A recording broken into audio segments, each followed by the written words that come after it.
querido aluno. Aqui é Bruno Galvão, seu professor de ciências.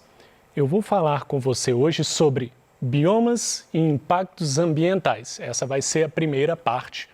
Na semana seguinte falarei da segunda parte. Esse é um assunto voltado para você, aluno do 7º ano do ensino fundamental. Qual é o principal objetivo dessa aula? Permitir que você, aluno, possa relacionar os biomas aos principais impactos ambientais. Bom, na última aula eu mostrei as regiões do Brasil com seus respectivos biomas. Eu vou começar deste mesmo ponto aqui. Bom, repare bem aqui o bioma Amazônia, que faz referência à floresta amazônica e ao Amazonas, portanto, essa região aí de verde. Bom, o bioma do Cerrado, que está aqui representado pela cor laranja, inclusive pega uma parte boa de Minas Gerais. Em amarelo, o bioma da Caatinga. A Caatinga, então, está mais na região nordeste do Brasil, e uma característica muito forte da Caatinga é o clima semiárido, e nós pensamos em seca no nordeste, nós pensamos nesse clima semiárido, semi de quase seco. Em azul, pegando toda a costa brasileira aqui, toda a região de praia do Brasil, até o sul do Brasil, nós temos a Mata Atlântica. Entre o Cerrado e a Amazônia, e ainda muito próximo da Mata Atlântica, bem no cantinho ali em azul escuro, nós temos o bioma do Pantanal, que é o menor bioma que temos no Brasil. E por último, bem ao sul do Brasil, numa região bem mais distante aí do Equador, então tem um clima mais temperado e um clima mais frio, que é aí o bioma do Pampa, que está localizado aí bem na pontinha lá no sul do Brasil. Bom, antes de falar dos impactos ambientais de cada bioma, é importante entender que eu vou destacar aqui os impactos ambientais que são causados pelo ser humano, pela ação antrópica. As queimadas, o desmatamento, a caça indiscriminada são algumas das atividades humanas envolvidas na extinção de espécies da fauna e flora dos biomas.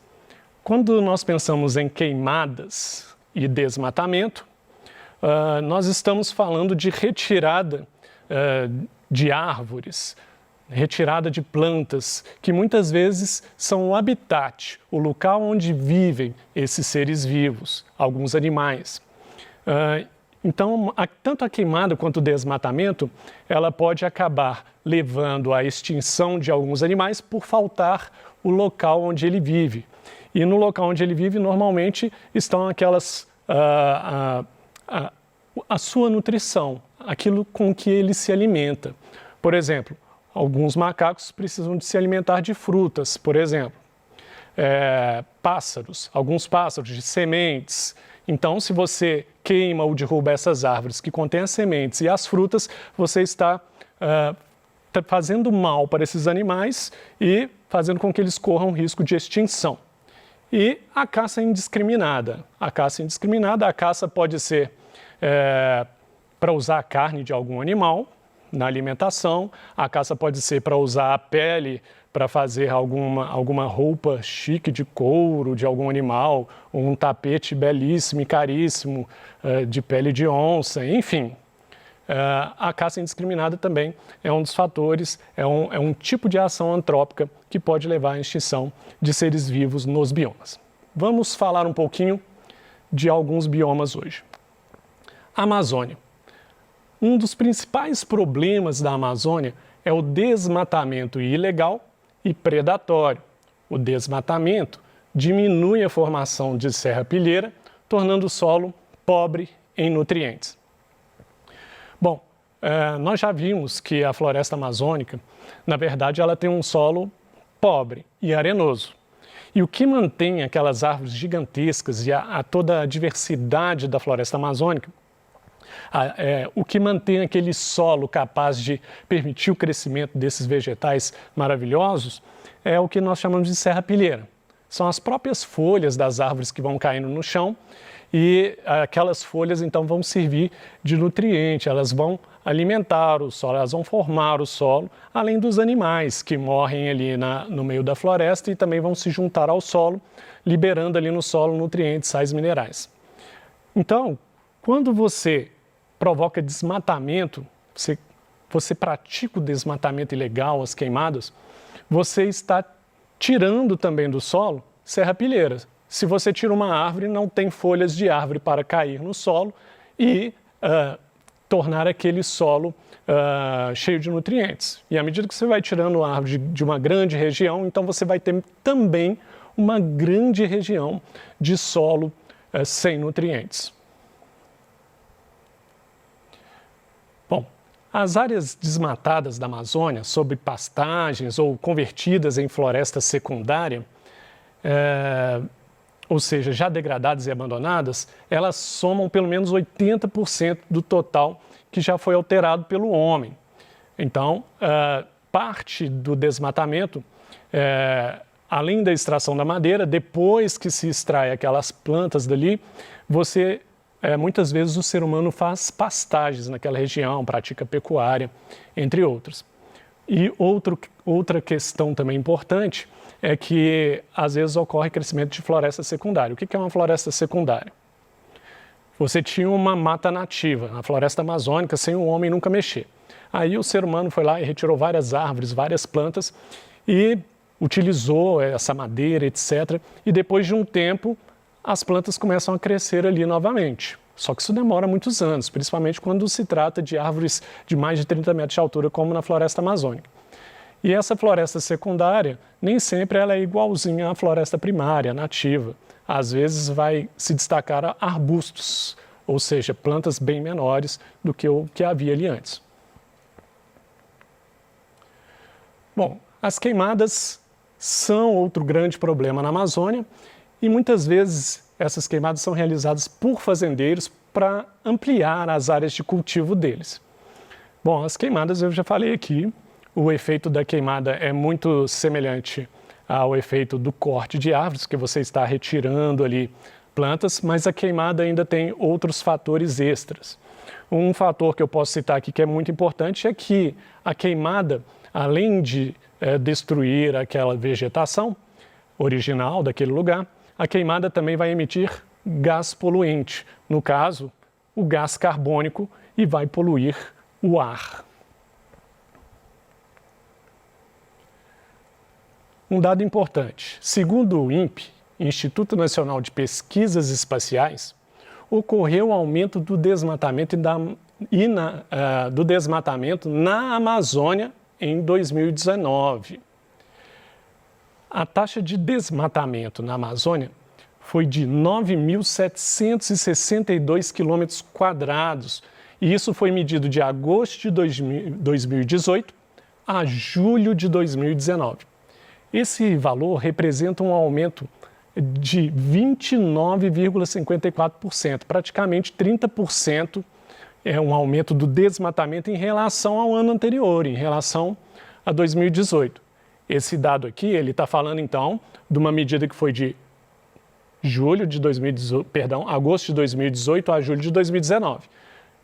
Existem muitos dados aí, alguns dados que você pode encontrar na internet vão estar comparando só um mês. Julho de 2018 em relação a julho de 2019. Abril de 2018 em relação a abril de 2019. De janeiro a julho de 2018 comparado com janeiro a julho de 2019.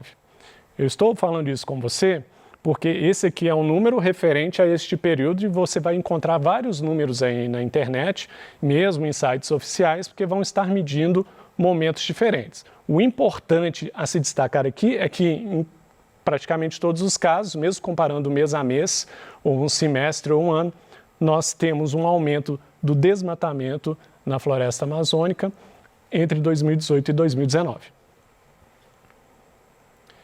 Bom, esse mapa aqui está mostrando uma área de monitoramento e essa área aqui na região amazônica, destaque para essa cor laranja. Está dividida em quadrados, porque essas áreas são chamadas de áreas prioritárias, e esses quadrados aí, essas regiões aí, que estão em laranja, são regiões extremamente importantes, porque nelas ocorre a maior parte do desmatamento.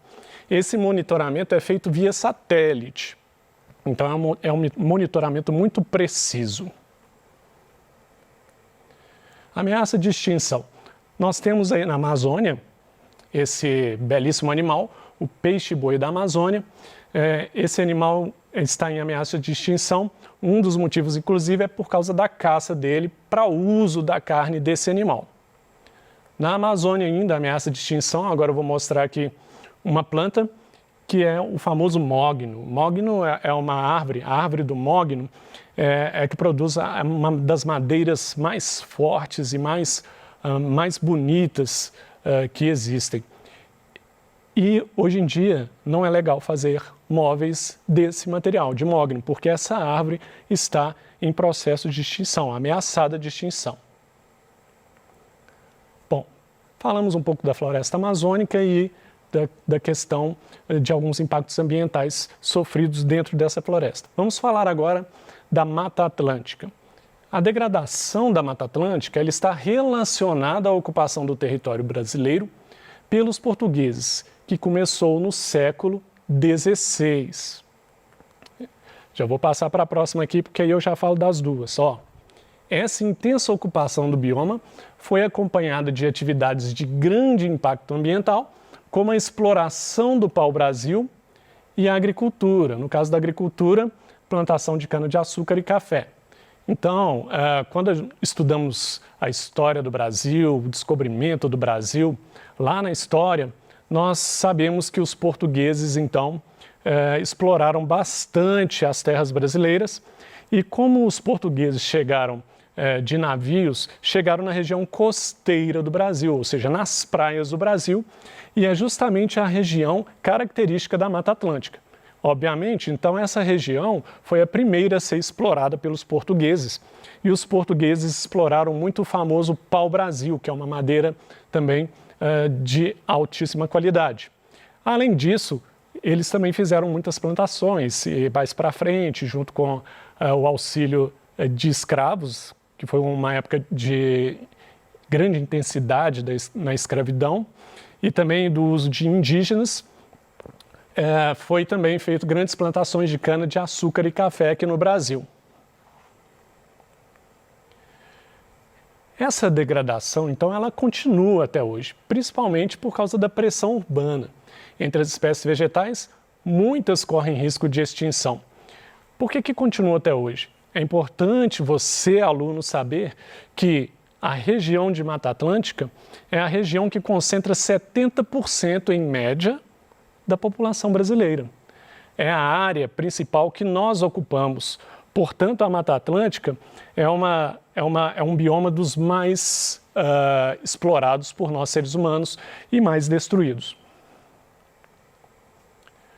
Na fauna, ou seja, quando pensamos nos animais, observa-se um número elevado de espécies ameaçadas de extinção, sendo que a fragmentação deste ecossistema é uma das principais causas. Ou seja, uma das principais causas da perda da fauna, da extinção de animais nesse bioma, é justamente o fato da nossa ocupação. Com a nossa ocupação, nós destruímos a mata original, portanto, destruímos o habitat, a casa desses animais e destruímos muitas vezes o alimento desses animais também. Aqui um exemplo da Mata Atlântica que está em ameaça de extinção. Esse animal, o muriqui do norte, é o maior macaco brasileiro, ele pode pesar até 15 quilos. Está aí um animal que está em extinção, pertencente à Mata Atlântica. Temos outro exemplo aqui que eu não poderia deixar de mostrar, já que eu falei do descobrimento do Brasil, da chegada dos portugueses e a da famosa exploração do pau-brasil. Está aqui uma fotografia do pau-brasil, também espécie ameaçada de extinção. Bom, Aproximadamente 100 milhões de brasileiros dependem desse bioma para a produção de água, manutenção do equilíbrio climático e controle da erosão e enchentes. Bom, esse número aqui, falando que 100 milhões de brasileiros dependem desse bioma da Mata Atlântica, ele é muito fácil de perceber quando eu disse anteriormente, 70% da população do Brasil está acomodada nessa região de Mata Atlântica. Então, um dado justifica o outro. Segundo os dados do INPE, Instituto Nacional de Pesquisas Espaciais, coletados entre 2016 e 2018, 5 estados ainda mantêm altos índices de desmatamento. Infelizmente, o nosso estado, Minas Gerais, Paraná, Piauí, Bahia e Santa Catarina. Finalmente, o último bioma que eu vou falar sobre impactos ambientais hoje é o bioma do Pampa. Então, vamos lá. O relevo do Pampa, ele é plano. E nesse relevo predomina as gramíneas.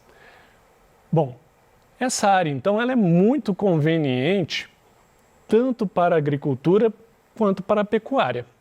Se você tem um relevo plano, um relevo mais reto, um relevo sem muitas montanhas, sem muitas depressões, sem muitas elevações, vamos dizer assim, então você tem um terreno muito interessante para a plantação, você tem um terreno muito interessante para criar gado.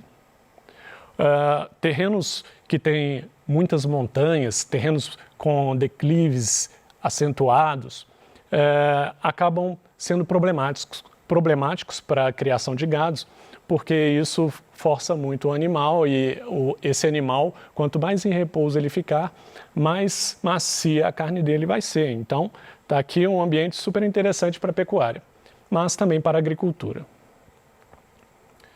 Bom, o uso de áreas para pecuária extensiva é um grande problema, então. Agora, por quê? Porque a pecuária, esses animais criados vão causar o pisoteamento das gramíneas. Isso vai favorecer a formação de deserto. As gramíneas, com suas raízes, elas protegem o solo, elas dão sustentação ao solo. Você pode perceber que em barragens, quando você quer evitar deslizamento, você planta gramas, você planta vários tipos de plantas que a raiz delas, junto ao solo, ajuda a proteger esse solo de processos erosivos. Agora, os impactos ambientais dos pampas são os menos estudados. Este bioma possui a menor porcentagem territorial destinada à conservação. Ele possui uma pequena parte apenas destinada à conservação justamente por falta de estudo. Então, é um território, é uma região, é um bioma pouco estudado, então pouco se sabe sobre os animais que estão sofrendo extinção nessa região ou plantas. Aqui, como exemplo de ameaça de extinção no Pampa, eu tenho aqui o caboclinho de chapéu cinzento, é um pássaro muito bonito e a ameaça de extinção dele está relacionada principalmente à retirada de alimento desses animais. Um exemplo é as sementes de araucária, que esse animal pode se alimentar, e as araucárias também estão sendo tiradas de várias regiões da Mata Atlântica e acaba influenciando também as regiões próximas ali do Pampa. Só alguns pontos principais, então.